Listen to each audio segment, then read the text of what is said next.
My name is Daniel Fung. I'm the founding chair of Cambridge Global Conversations.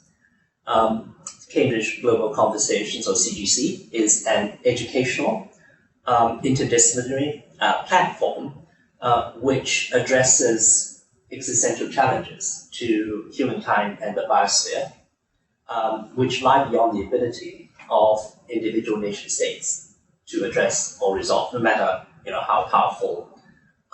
No particular country or sovereign state like the US or China, or even supranational bodies like the European Union, would be capable of adequately addressing some of the existential challenges we face in this century, which include climate change, resource scarcity, and disturbance to the equilibrium of survival.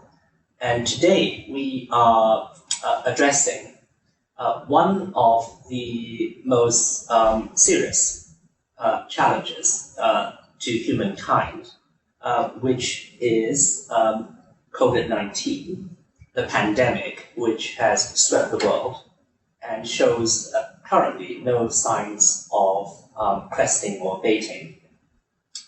And we are very privileged to have with us today Dr. Cornelia Man.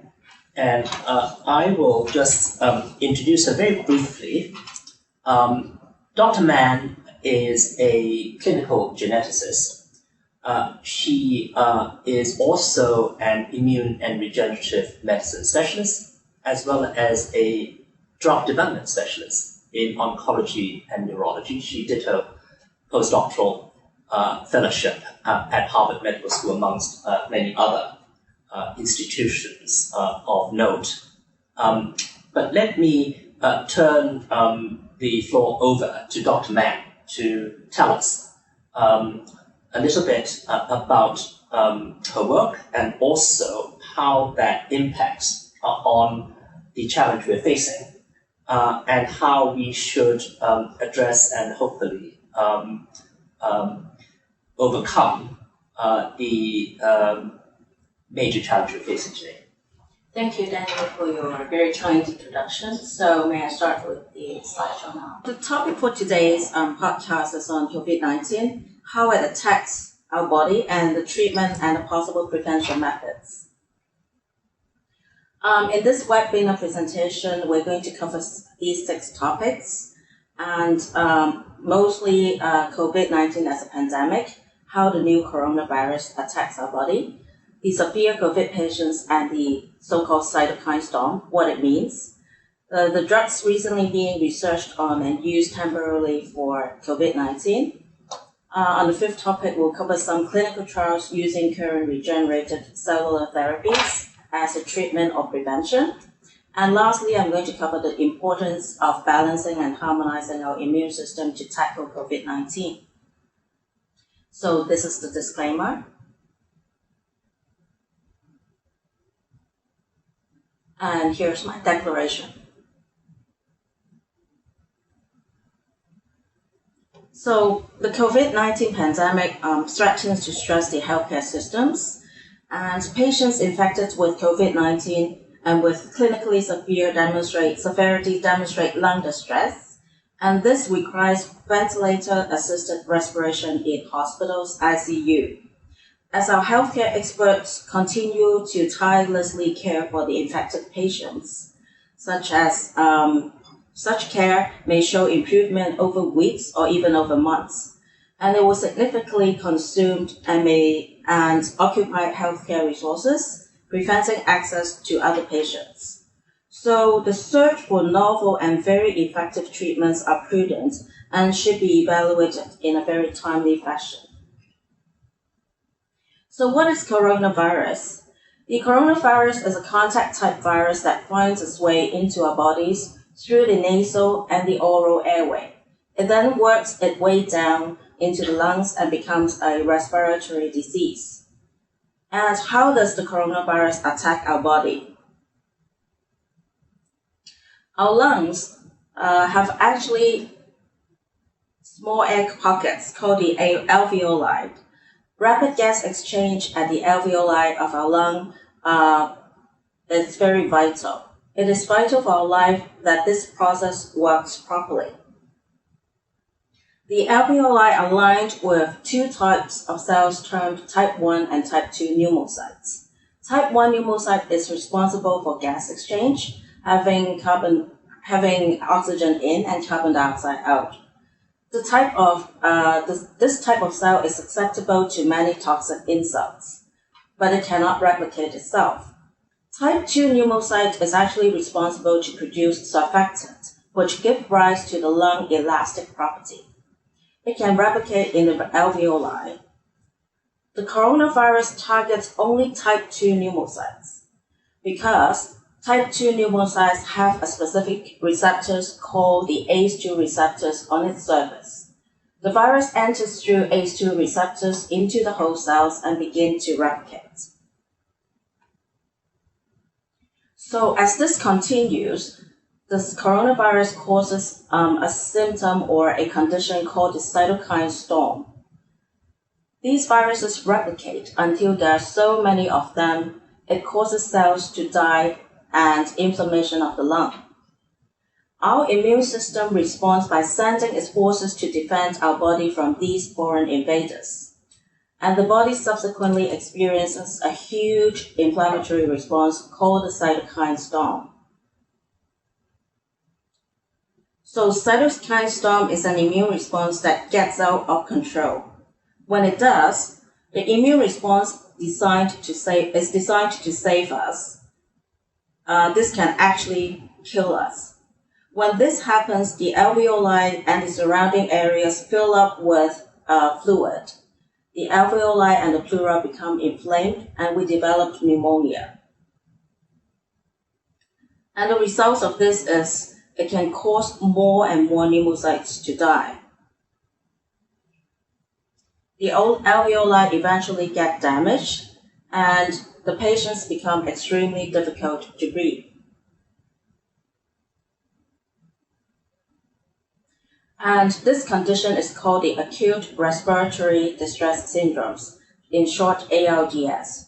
The symptoms of ARDS include shortness of breath, rapid breathing, and bluish skin discoloration due to the lack of oxygen, or we are in hypoxic situation. ARDS impairs the lungs' ability to exchange oxygen and carbon dioxide. So finally, we'll be like drowned or it leads to suffocation. Inflammation in the immune system is an immune system response to harmful stimuli such as pathogens, damaged cells, toxic compounds, or irradiation. Normally, this is a very good thing. It acts by removing the injurious stimuli and initiated the healing process. Inflammation is therefore a defense mechanism that is vital to our health. So, is there a treatment for COVID-19? Drugs being researched on are as follows, but up to date, there's no known cure, but many clinical trials are being expedited in search of one. The drugs now being designed for other viruses or diseases are in use, and they show some promised effects in treating the illness. But it's not until we have a vaccine that I think the virus can be controlled. The following drugs that is being used are called, number one, remdesivir. It is originally developed to combat Ebola and related viruses. Hydroxychloroquine is originally developed to combat Ebola and related viruses. Ritonavir and the analogous plus interferon gamma. These two antiviral drugs and an anti-inflammatory drug show an effect with MERS cases. Lastly, mesenchymal stem cells are also being tested. It showed that the cells could help to modulate the hyperactive immune system and some sort of, rebuilding the immune system. So some people may think it very surprised to find out that MSC can be a possible biologics against COVID-19. Do we have any evidence on this? So to begin with, what are MSCs, or mesenchymal stem cells? This is actually a regenerative medicine field, and recently it has rendered a breakthrough treatment of severely ill COVID-19 patients. MSCs is actually a small group of progenitor cells in our body responsible to differentiate into different various tissue types. These cells will repair and renew our cells when they get damaged or old. But unfortunately, the number of stem cells in our body declines significantly as we age. MSC contains specific components that have the ability to enhance the body's natural ability to heal itself. It is found in umbilical cord blood and umbilical cord tissue. Also, it may be found in bone marrow, even our gum, and our edible fat tissue. Components of MSCs can balance our immune system. These include glycoproteins, hyaluronin or hyaluronic acid, cytokine, collagen 1, glycosaminoglycan, peptide, extracellular matrix, a lot of growth factors, and exosomes. And of course, some hematopoietic stem cells, which are responsible to renew all the blood components in our system. The most important message that I want to bring across is that MSC's surface have no ACE2 receptor. That means these cells will not be infected by coronavirus. Clinical trials data using mesenchymal stem cells for COVID-19 patients. I'm going to have 2 examples here, but if you want more examples, there are 31 clinical trials being ongoing using MSCs as follows. You can click on the link to look at them. Dr. Jean lead over in one major clinical trial and professor of pharmacology at the University of North Texas Health Center. His group has clinical data from 31 COVID-19 patients who received the MSC treatment. In every case, the result is quite promising. In Beijing right now, there is a clinical trial with 120 COVID-19 patients, and there are improvement of the symptoms and also reversal of the cytokine storms seen in some of the patients as well. So it could be a brand new arena for treating the severely infected or severe symptoms of the COVID-19 patients.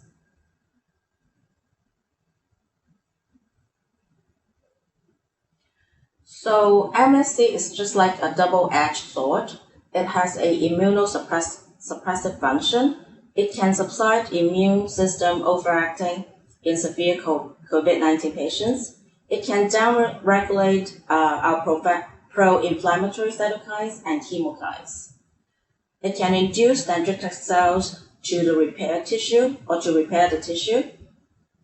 The increased level of interleukin-10 and VEGF growth factor promote the lung repair and rejuvenation, which is caused by the MSC's action. This will lead to clinical and functional recovery of the patients with severe COVID-19 pneumonia. So this is the function of MSCs in patients contracted with the virus. For those who have not contracted the viruses, it is shown that the innate immune system could be enhanced. The MSC enhance the innate response directly through phagocytotic activities, also through effects of a chemical and interleukin-17, thus help in removing the infectious microbes.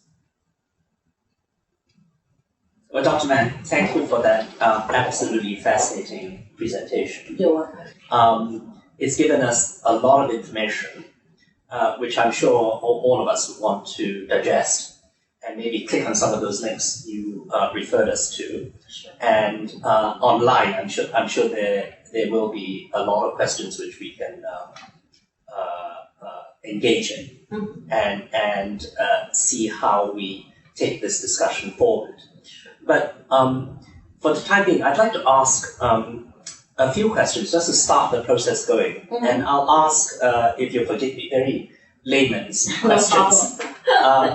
So the first question is an interesting question which a lot of people worldwide have focused on because it engages the social dimension, which is that COVID-19 appears to disproportionately affect adversely people with a high melanin count. In other words, people with darker skin coloration.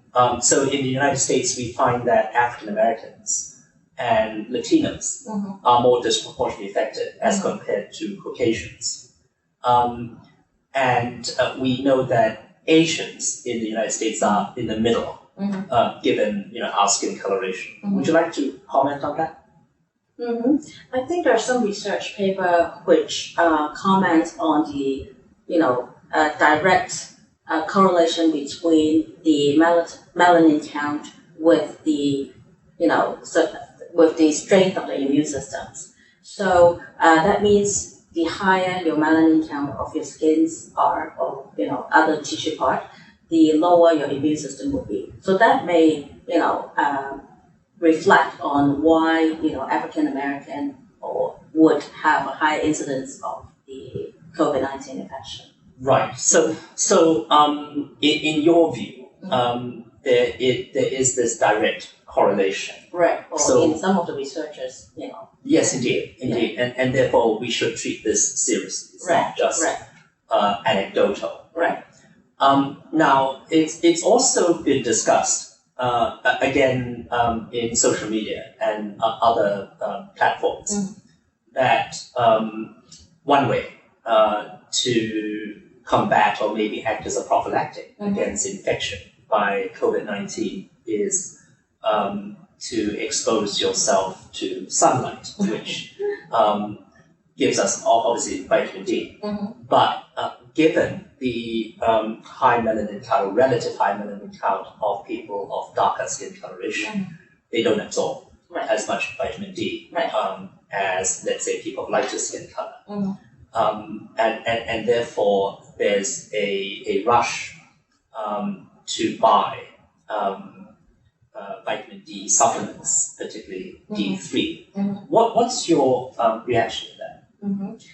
As far as I know, the genetic components of Asian, the vitamin D receptors, 90% of Asian populations are either lack of the receptor or the receptors are mutated. So even if they are exposed to sunlight for 20 minutes, the absorption is much less than Caucasian people who has intact vitamin D receptor. That means the amount of vitamin D being absorbed can be taken up in lesser amount with Asians or African American. Why are our receptors degenerated, or why are they less effective? Is it because of genetic mutations? Genetic mutations. Well, Chinese are born with genetic mutations of two great things in our body. Number one, vitamin D receptors. Number two, antioxidant receptor. So many people who go through coronavirus, they check back their glutathione genes. Those people have mutated genes on antioxidants and also vitamin D receptors. Right. So what should we do about that? Should we take vitamin D3 supplements? I think we should take the vitamin D supplements as well as eat a healthy diet containing a lot of antioxidant, like broccoli, eggplants, all these high antioxidant foods, as well as if we are really lack of antioxidants, we should also take the the antioxidant supplement as well, like glutathione.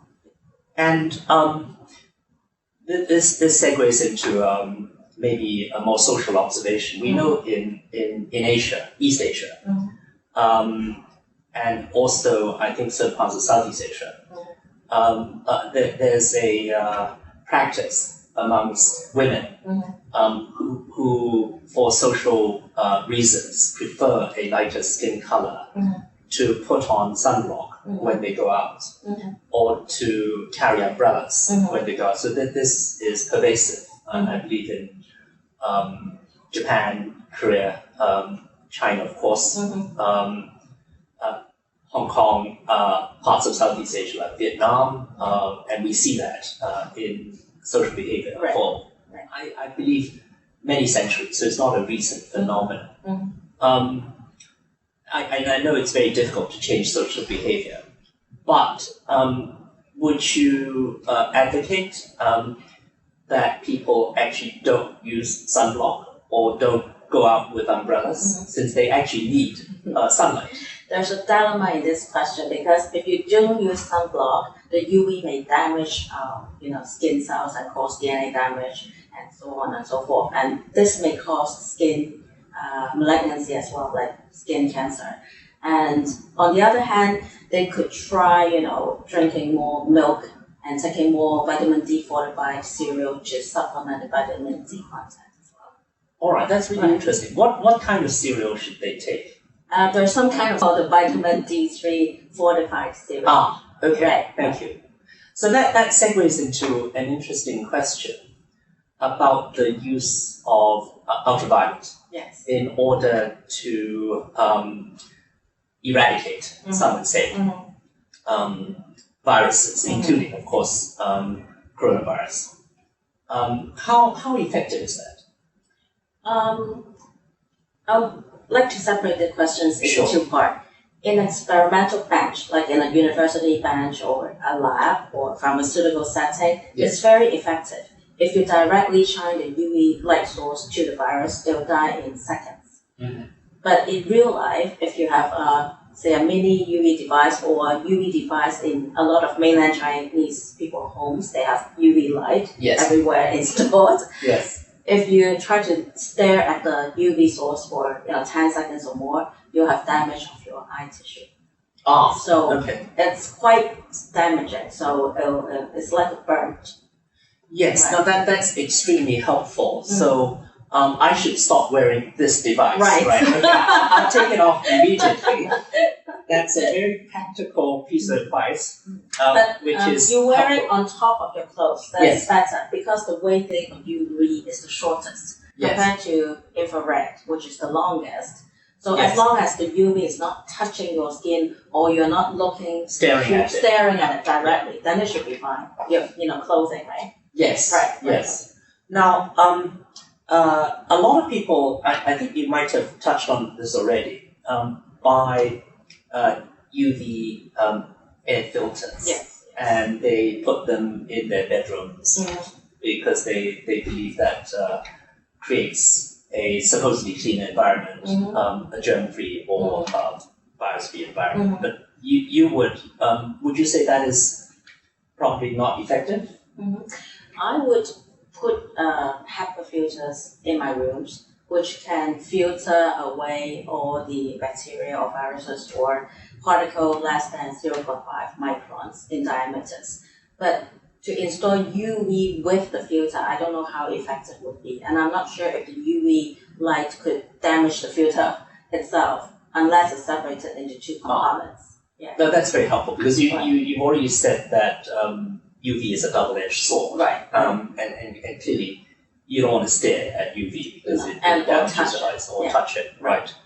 Now, moving on to a related topic, a lot of people also believe that infrared kills viral and also bacterial components. And people like to install, at least more recently, probably it's a fad, infrared saunas. How effective are infrared saunas? I think if the people can, go into infrared sauna and it's up to a temperature above 56 degrees Celsius, it may be useful. But I don't think people can tolerate to go into a 56 degree sauna or above for a long time. Right. So your I think your advice is that we should treat all these devices with caution. With caution, yes. And with a healthy dose of common sense. So you don't overdo things. Right. Now, then moving on to another prophylactic, which is the face mask. Oh, okay. I mean, how effective is that? I know in certainly in Asia and particularly in Hong Kong, since the SARS epidemic in 2003, we've gotten used to wearing face masks, and we're told that this is very effective in actually promoting general public health, whether or not it stops particular viral or bacterial infections is a different point, but generally it seems to promote and enhance public health so that people are less susceptible to flu and colds and coughs and so on. What's your reaction to this? I think the science lie behind that the droplets produced by people when they're talking or coughing, it could shoot all the way to 1.5 meter or beyond. By wearing a mask, you're actually protecting the other party. And if the other party cough, you can protect yourself as well. So I think it's I'd like to keep it as a universal, precaution for, either coronavirus or future. When it's flu season, we can also universally wear masks as well. It's the droplets which is contagious. Right. That's extremely helpful. I think you've already told us that it's the oral and nasal transmission, yes, which we need to guard against. Right. Let me finally move on to your fascinating presentation about the different drugs that are undergoing clinical trials right now. And I think you drew our attention to something that has received less attention generally, which is the use of MSC. Right? And how, I know there are, I think you mentioned maybe 31 clinical trials being undertaken right now, and you highlighted one that was conducted by Dr. Lee in North Texas. How effective is that type of treatment as opposed to the various other drugs like remdesivir that we looked at? I think before any vaccines come on to regulatory approval, MSC is kind of effective in the last stage or the critical cases where they are stuck in the ICU, they need ventilator, but still because of the lung infection or pneumonia, they can't even breathe. So MSC, when you get them into your IV system, in terms of 10 minutes, they can directly go to your lung and subside the cytokine storms that are created in this patient. That means that it can calm down the hyperactive inflammatory response produced by the immune system. It could actually save the lung, whole lung being damaged, the lobes and the pleura and even the alveoli. And that's very important for the severe cases. For non-contracted cases for healthy individuals, it's also kind of useful because, with people 80 years of age and over, those are the people who are at risk. So if we have a dose of MSCs which are for protection, we may have some of the components of our immune system, like white blood cells, being regenerated or renewed. And that is quite important for those people who are lacking those cellular components to again have ability to fight against the viruses. So it's a double-edged sword for the severe cases of COVID-19 patients and also for people who wanted to protect themselves or renew their immune system. Yes. No, that's extremely helpful. So you reminded us that it is not just for last resort emergency cases. There's also a prophylactic sort of utility to MSCs. Right. Let me touch upon two more smaller questions before we wrap up. One is the recent retrieval of published research by Lancet, the very prestigious medical journal in the UK, on the efficacy of hydroxychloroquine as a treatment for COVID-19. And I think in the published article which came out last month, they warned very strongly against the use of hydroxychloroquine. And they also flagged up very severe adverse consequences, including fatality, etc. And much more recently this month, they withdrew that. Would you like to comment on that briefly? Hydroxychloroquine, as I remembered correctly, initially is used for malaria. Then it's being used for some systemic cases of rheumatoid arthritis and also for systemic lupus cases. I know that there are a lot of side effects with hydroxychloroquine, but I think for these kind of brand new viruses, like this is the 7th strain of coronavirus, COVID-19, it may not be of the highest efficacy. Right. We have to see all the clinical data at the end of the day to track back and calculate. Yeah. But the clinical trial, I think, on which the Lancet article was published, was later regarded as flawed because it had no control. Right? Yes. Usually for human clinical trial, for at least phase 2 and phase 3, you need a controlled arm and placebo and the tested arm, and also different doses to test whether which dose is suitable for this kind of cohorts. And that was not undergone that was not in that particular trial, hence the withdrawal of the assertion later. Yes. Just one final question.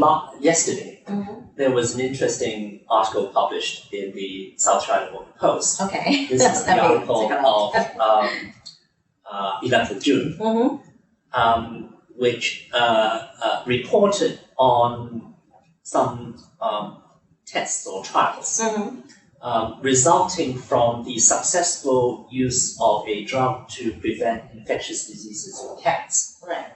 And the report then looked into whether these results and trials on humans could be effective in combating COVID-19. What's your sense of this?